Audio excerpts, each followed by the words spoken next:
The Germanic tribes and the Huns were two major groups that played critical roles in the history of the late Roman Empire and the early medieval period. Their interactions with the Roman Empire significantly influenced the course of European history, especially during the 4th to 6th centuries CE. Below is a detailed look at both the Germanic tribes and the Huns, their history, their impact on the Roman Empire, and their legacy. The Germanic peoples were a collection of tribes that originated in northern Europe, primarily in what is now Germany, Scandinavia, and parts of Poland and the Netherlands. They were Indo-European and shared linguistic, cultural, and social characteristics. The Germanic tribes are historically divided into several groups, including the North Germanic, East Germanic, and West Germanic tribes. North Germanic area become modern Scandinavians, Swedes, Norwegians, Danes, Icelanders. West Germanic area become the English, Dutch, and Germans, and in East Germanic area the Goths, Vandals, and Burgundians. The earliest interactions with the Roman Empire occurred around the 2nd century BCE, when the Romans encountered various Germanic groups, including those living along the Rhine and Danube rivers. The Germanic tribes were typically organized in clans or tribes led by chieftains, with a warrior elite forming the backbone of their society. These tribes were often composed of loosely organized groups of people with a shared kinship or alliance. They practiced polytheistic religions and worshipped gods associated with nature and war, such as Odin, Thor, and Freya. Their beliefs and practices were somewhat similar to those of the Celts, and they had a rich tradition of mythology and sagas. The Germanic tribes were crucial to the fall of the Western Roman Empire, particularly in the 4th and 5th centuries CE. First, the Goths are divided into two major groups, the Visigoths and Ostrogoths. The Visigoths famously sacked Rome in 410 CE under the leadership of King Alaric I. The Ostrogoths, led by Theodoric the Great, later established a kingdom in Italy. The Vandals, originally from Scandinavia, the Vandals migrated southward and eventually sacked Rome in 455 CE. They established a kingdom in North Africa, with their capital at Carthage. The Vandals became a significant naval power and controlled much of the western Mediterranean. The Franks are one of the most significant Germanic tribes. The Franks eventually established a powerful kingdom in what is now France and Germany. The Merovingian and later the Carolingian dynasties under Charlemagne would play a major role in the formation of medieval Europe. The Saxons were a group of tribes who lived in what is now Germany and later became a major force in the early history of England after their migration across the North Sea. The Alemanni are a confederation of Germanic tribes in the region, now known as Switzerland and southern Germany. The Alemanni frequently clashed with Roman forces, particularly in the 3rd and 4th centuries CE.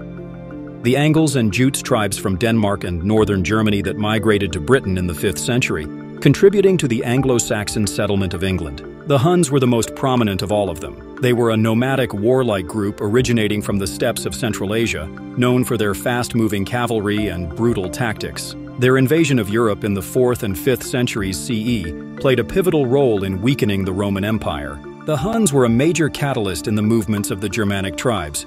When the Huns began to invade Eastern Europe in the 370s CE, they displaced many Germanic tribes. The Visigoths, for example, fled from the Huns' invasion and sought refuge within the Roman Empire, but tensions quickly escalated into conflict. This mass migration and subsequent invasions put immense strain on the Roman Empire's borders and military resources. The Huns reached their peak under the leadership of Attila, ruling from 434 to 453 CE, who launched devastating raids across both the Eastern and Western Roman empires. In 451 CE, Attila's forces clashed with a Roman Gothic coalition at the Battle of the Catalaunian Plains, under the command of Flavius Aetius. The battle was indecisive, but it marked the limit of Attila's expansion into Western Europe. However, the sheer threat of Attila and his Huns terrified the Roman Empire, further draining its military resources and morale. After Attila's death in 453 CE, the Huns quickly fragmented. His empire was divided among his sons, but it lacked strong leadership, and internal divisions weakened the Huns' ability to maintain power. By the late 5th century, the Huns had largely disappeared as a political force. The Huns are often remembered for their role in shaping the early medieval period. as their invasions triggered a chain of events that altered the balance of power in Europe and created new political entities in the aftermath of the Roman collapse. The Huns left a legacy of terror and military prowess, and Attila's name became synonymous with destruction and fear in the Western imagination. The Visigoths is also one of the most famous Germanic tribes that we talked about, were initially allies of the Roman Empire but became increasingly disillusioned with Roman treatment. In 410 CE, under their king Alaric I, they sacked Rome, marking a significant blow to Roman prestige. The Visigoths eventually settled in parts of Spain, establishing the Visigothic kingdom. Now, if we focus on the sack of Rome in 410 CE, we see, by the early 5th century, the Western Roman Empire was in a state of decline. It was beset by political instability, economic troubles, internal divisions, and constant pressure from invading barbarian groups on its borders. After a series of failed negotiations and broken promises by the Romans, the Visigoths, led by King Alaric I, took matters into their own hands.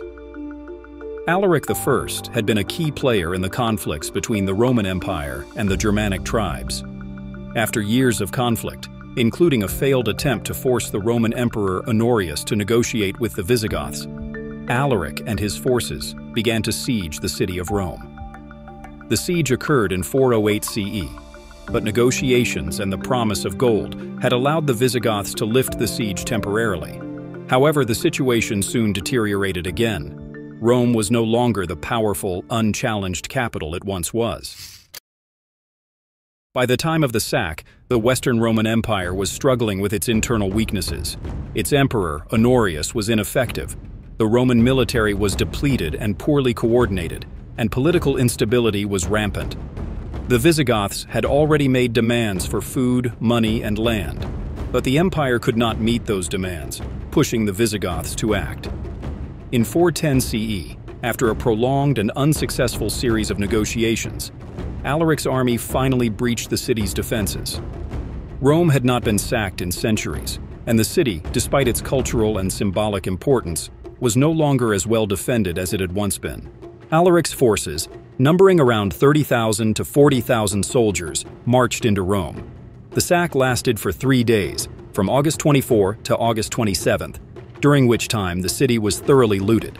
Alaric's army plundered the wealth of the city, including the temples, palaces, and homes of the elite, taking gold, silver, and other treasures. They also took hostages, including many prominent Romans, who were later ransomed or executed. However, the Visigoths did not completely destroy the city. Despite the pillaging, they refrained from burning Rome to the ground or committing mass slaughter, which was not their typical practice. Alaric's goal was not to completely annihilate the city, but rather to extract a tribute, assert his power, and gain recognition from the Roman leadership. Nonetheless, the psychological impact of the sack was immense. To have the city sacked by a barbarian group was unimaginable for many contemporaries. The event made it clear that the Western Roman Empire was no longer invincible. The sack marked a pivotal point in the decline of the Western Roman Empire.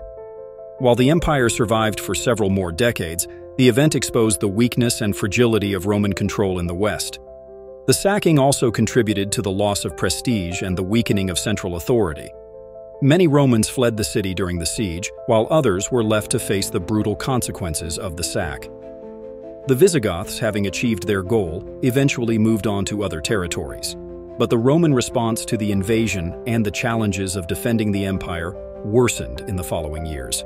From a Christian perspective, the sack of Rome was seen by some as a divine punishment for the decline of Roman values and the rise of Christianity. The famous Christian author and theologian St. Augustine wrote his monumental work, The City of God, partly in response to the sack of Rome. He argued that the fall of Rome was not a sign of divine abandonment, but part of a larger, divine plan. Both the Germanic tribes and the Huns played crucial roles in the decline and fall of the Western Roman Empire. The Germanic tribes were instrumental in the disintegration of Roman authority, leading to the establishment of various barbarian kingdoms. The Huns, on the other hand, were a catalyst for the migrations and upheavals of many tribes, indirectly contributing to the collapse of the Roman world. Their legacies are woven into the fabric of early medieval Europe, which was shaped by their invasions and the lasting cultural and political changes they brought to the region.